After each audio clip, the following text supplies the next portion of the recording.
Hey guys, this is Monique and Michael. We got a car full today. We got, say your name, home. I'm Javier. How you doing? Javier. Asia. Javier. And say your name, Kai. Say hey, Kai. We got Kai. So we got a whole car full today. We actually going out to the Jurassic Quest Drive Through, and Michael's over here like tuned out. He ain't even saying a word. Like he chilling. So we getting ready to start the video shortly. We got to sign in, check in, and then we're gonna start driving through. Jurassic Quest. Yeah.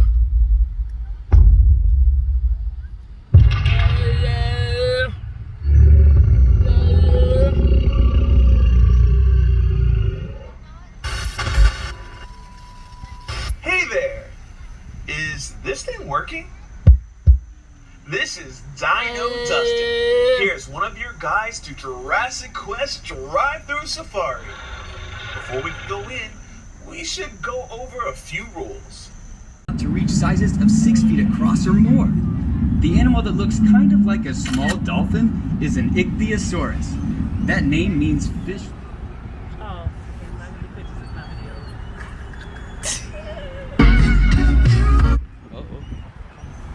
It's an aquatic reptile, not a mammal, so it isn't related to dolphins at all. We can't forget about the small, long-necked animal swimming with it. That's a plesiosaurus, another important part of this ecosystem. As a wise man once said, there's always a bigger fish. The big critter here is the magical Leopleurodon. Leopleurodon was a member of the pliosaur family,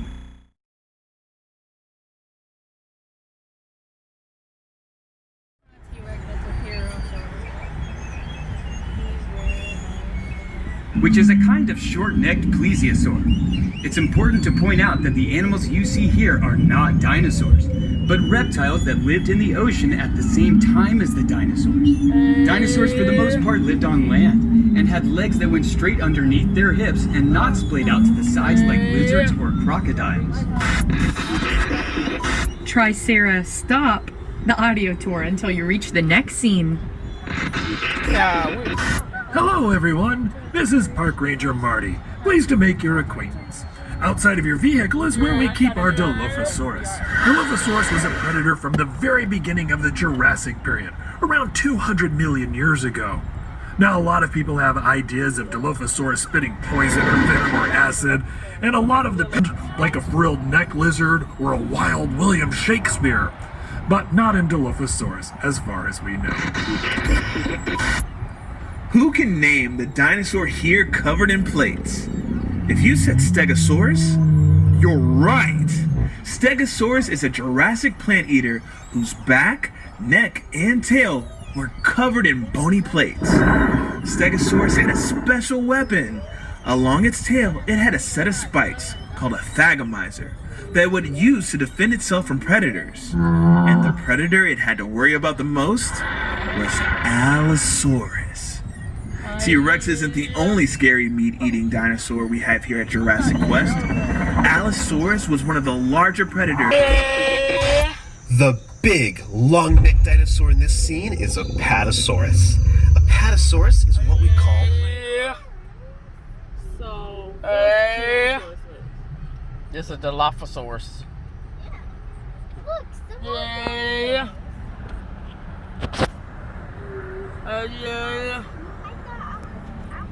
Sauropod, or a long-necked dinosaur. Sauropods were the... Yeah, I told you he was there. Yeah. That's the Dilophosaurus right there.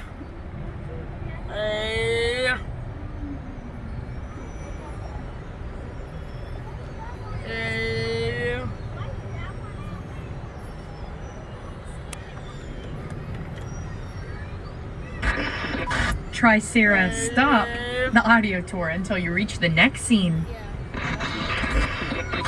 Hello everyone, and tail were covered in bony plates. Stegosaurus had a special weapon. Along its tail, it had a set of spikes called a thagomizer that it would use to defend itself from predators. And the predator it had to worry about the most was Allosaurus. T-Rex isn't the only scary meat-eating dinosaur we have here at Jurassic Quest. Allosaurus was one of the larger predators around in the late Jurassic. Allosaurus had long arms for a theropod with big, hooked claws. These could help it grip onto its prey while it used its serrated teeth as its primary weapon. We know it used its arms because scientists have found signs of microscopic stress fractures on the bones of their forearms. This happens in bones when a person or an animal is using force to move heavy weight with their bodies. They might have used their arms to keep prey from getting away, or possibly to hold onto a Stegosaurus's tail to avoid getting hit. The little guys in the scene are called guanlong. They're an early member of the Coelosaur family that lived in what is now China. The Coelosaur family was made up of mostly small predators, but as time went by, some Coelosaurs eventually became a bit bigger. Specifically, Tyrannosaurus Rex. The big, long-necked dinosaur in this scene is a Apatosaurus. A Apatosaurus is what we call a sauropod, or a long-necked dinosaur. Sauropods were the biggest animals to ever walk on Earth. In order to get that big, sauropods had to eat all the time. To eat even more, these long-necked giants didn't even waste time chewing, but swallowed the leaves. They had a special trick to help them digest. Nope. I don't want that.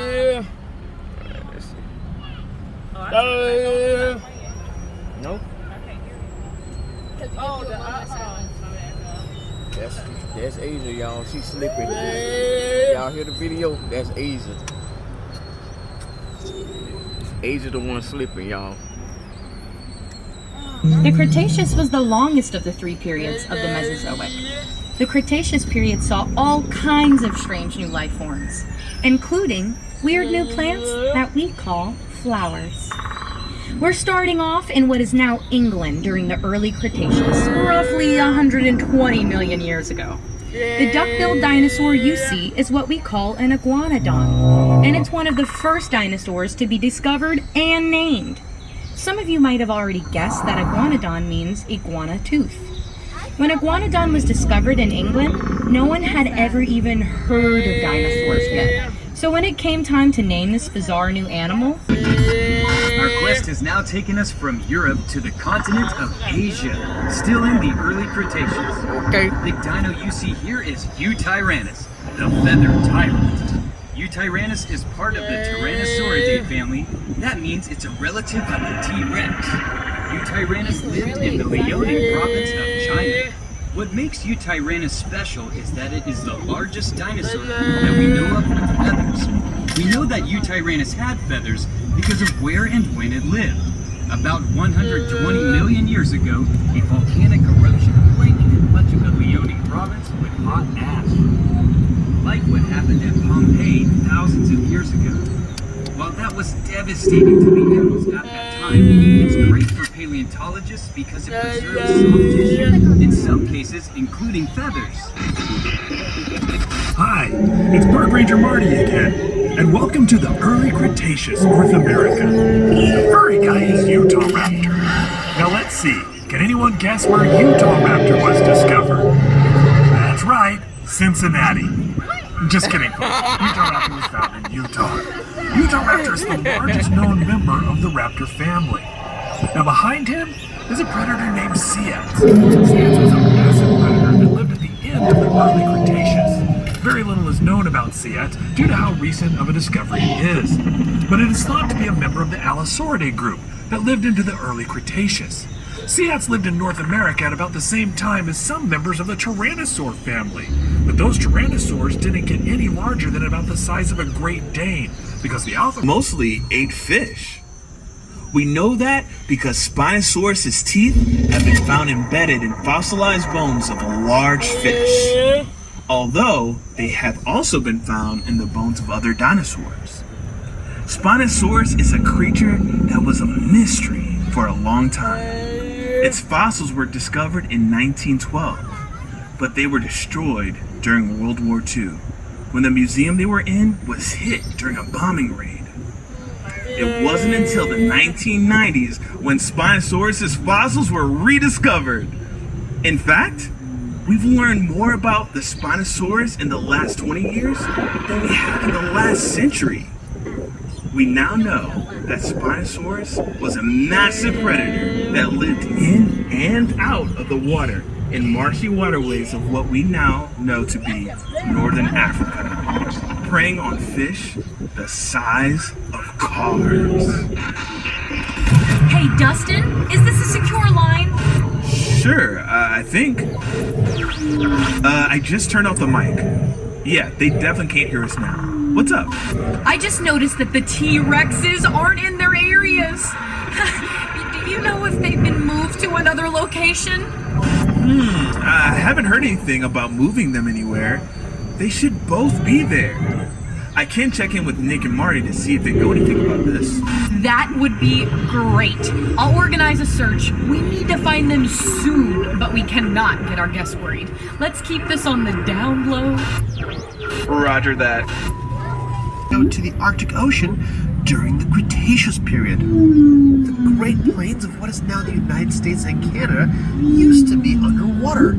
Lots of marine fossils are found in places like Kansas. The first creature here is the long-necked Elasmosaurus. It's a relative of the Plesiosaurus, but much bigger.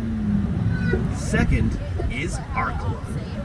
Big sea turtle. I do, because I wouldn't be able to pronounce it for real. Shell called Carapace. And just like sea turtles today, it probably laid eggs on land. The huge, fearsome creature is Tylosaurus. A relative of Mosasaurus, its name means the knob lizard because of a bony protrusion on the end of its snout that might have been used to ram into its prey. Tylosaurus is a member of the Squamata family. That's the group of reptiles that includes lizards and snakes.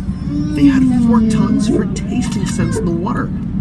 They even had a row of teeth in the back of their mouths for holding onto prey in the water.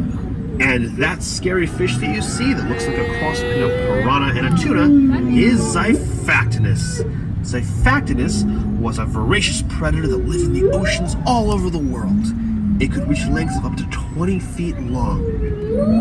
If you have any other questions about these creatures or anything else you see on the tour, feel free to text Park Ranger Marty at 844-411. That's 844-346-6411. Okay, so like Also, while doing so, be sure to stay inside your vehicles for the duration of the tour. With all of these aquatic creatures, the last thing you want to do is get your phone wet. Hey Marty, it's Dustin. I have a weird question here, and don't freak out, but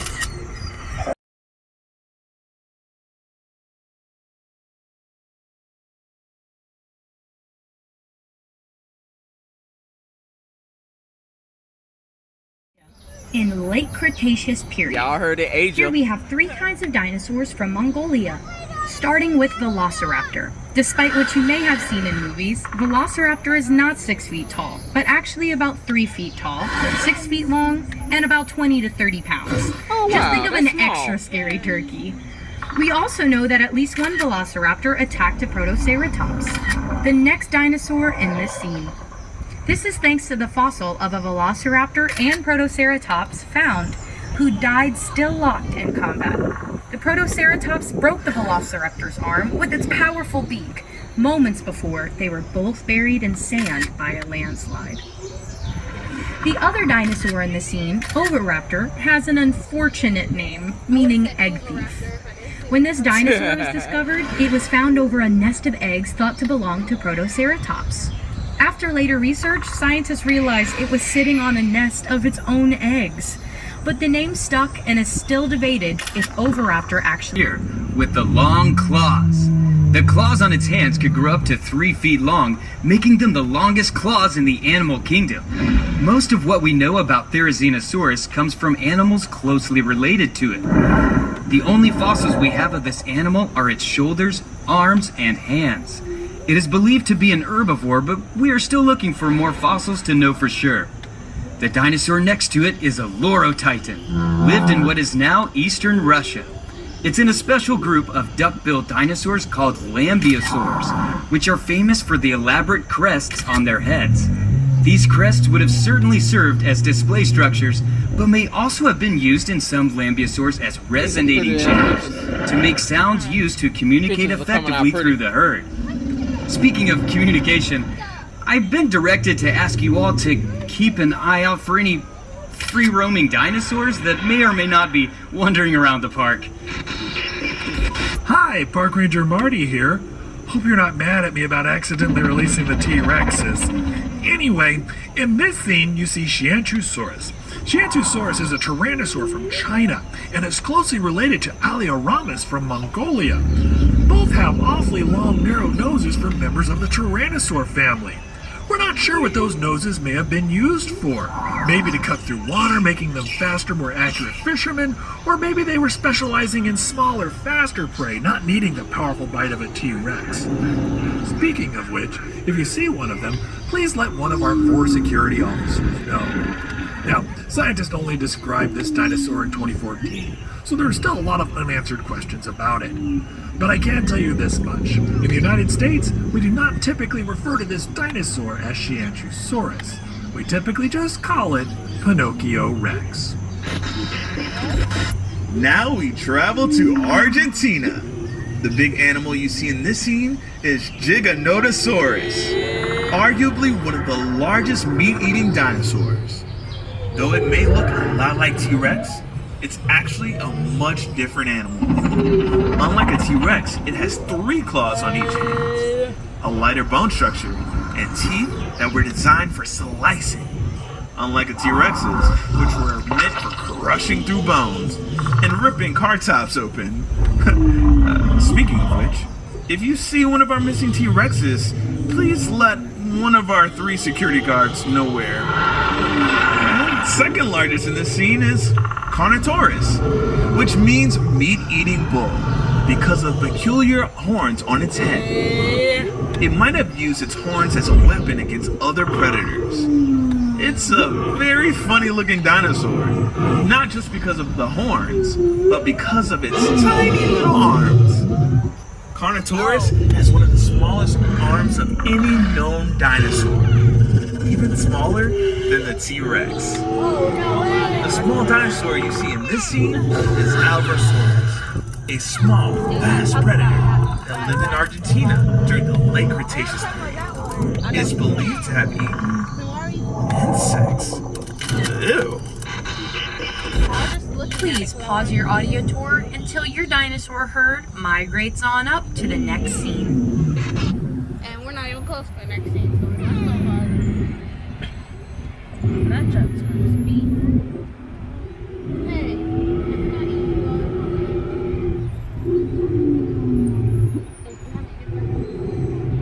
because if you have to get back to me.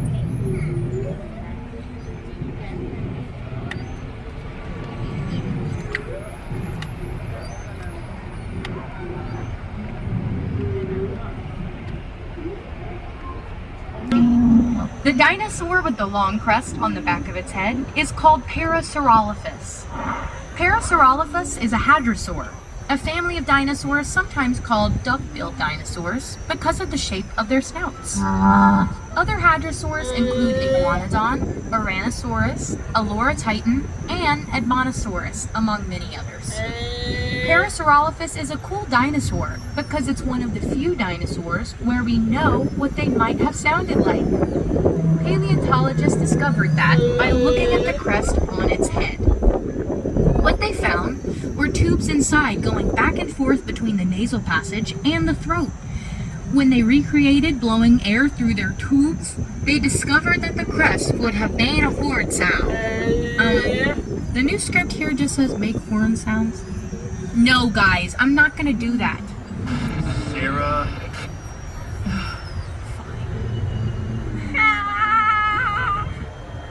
By the way, hadrosaurs are prey animals. Their sound might have attracted large predators. If our missing T-Rexes hear that sound coming from one of your cars, they might be following the tour back in the direction of their cage. So perhaps we should move on to the next stop. Yeah? Yeah. Quetzalcoatlus is the largest flying animal to ever take to the sky. It lived in what's now Texas because everything is bigger in Texas. It's named after the Quetzalcoatl, the Aztec feather serpent deity. It had a wingspan of 36 feet. That's the same as a small plane. Standing like it is here, it was the height of a giraffe, but would weigh less than 600 pounds. That's a lot, but it's incredibly light for an animal of this size because it was doing everything possible to be as light as possible, including having very hollow bones. This is necessary for it to achieve flight. Quetzalcoatlus was actually not a dinosaur, but a pterosaur. Pterosaurs are a family of flying reptiles that lived at the same time as dinosaurs. Still the black car holding it up.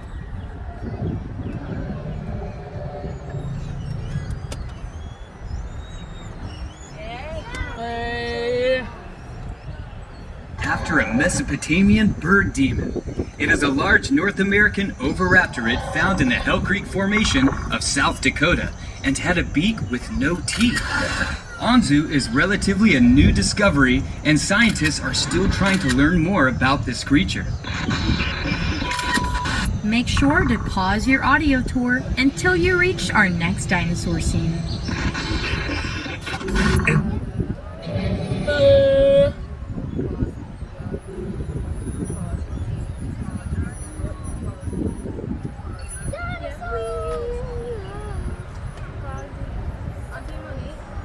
Signs on your seat.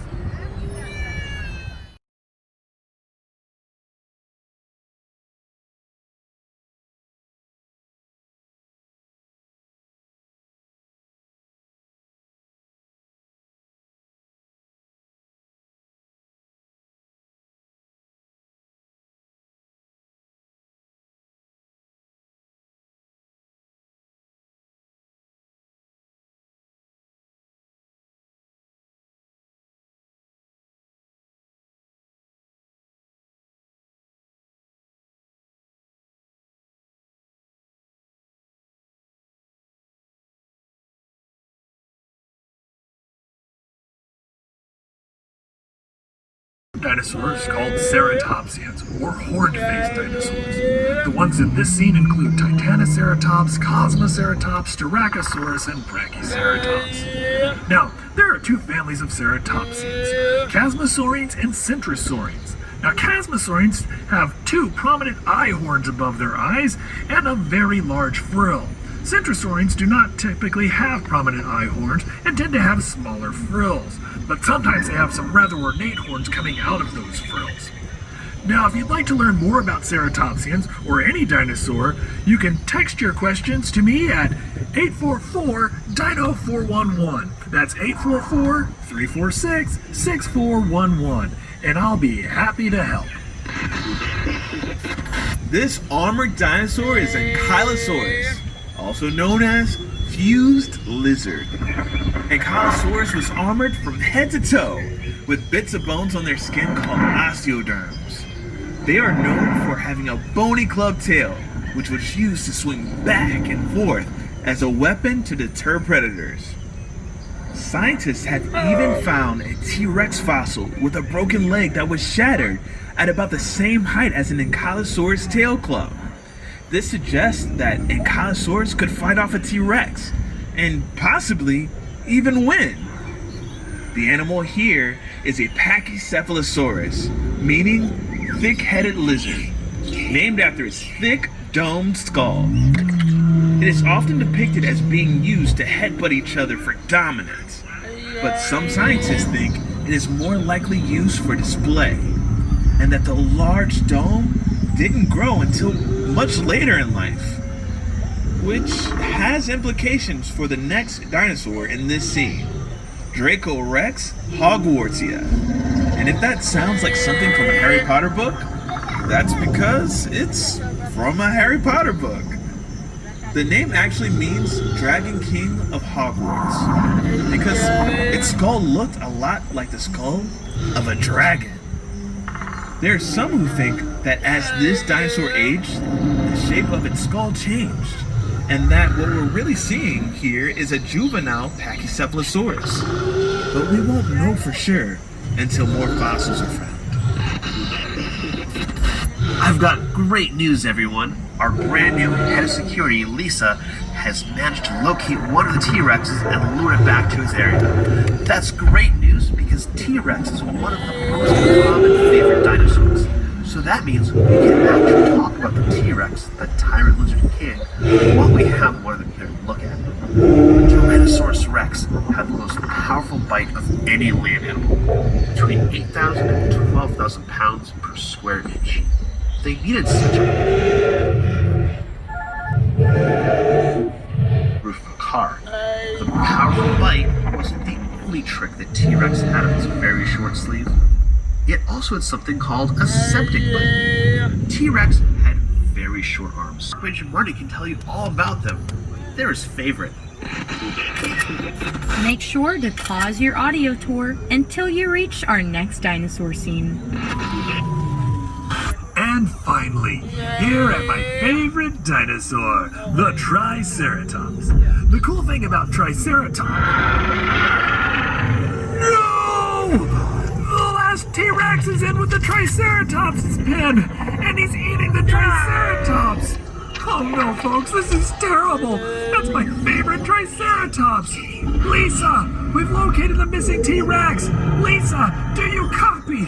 Oh no, this is terrible! Well, since we're here, Triceratops is an herbivore from the end of the Cretaceous period. That's the same time and place that T-Rex lived. Now, Triceratops means three-horned face for pretty obvious reasons. Scientists used to think that Triceratops used the frill on the back of its head to defend its neck from T-Rex. That seems like it would make a lot of sense, but there's actually evidence that when T-Rex did eat Triceratops, he would sometimes bite down on that frill and pull the Triceratops' head right off. That meant it was less of a shield and more of a pull tab on my favorite dinosaur. But that crest was still there for some reason. Bigger bite. Megalodon. Megalodon is the largest shark to ever swim the seas. It is believed to reach up to 60 feet in length and had rows of hundreds of teeth. These teeth would sometimes fall out and be replaced with new teeth, similar to sharks today. Megalodon teeth have been found on every continent, including Antarctica. For centuries, these teeth were thought to be the petrified tongues of dragons and sea serpents. What they actually were was no less scary. The good news is that Megalodon is definitely extinct, despite what some TV shows and movies would have.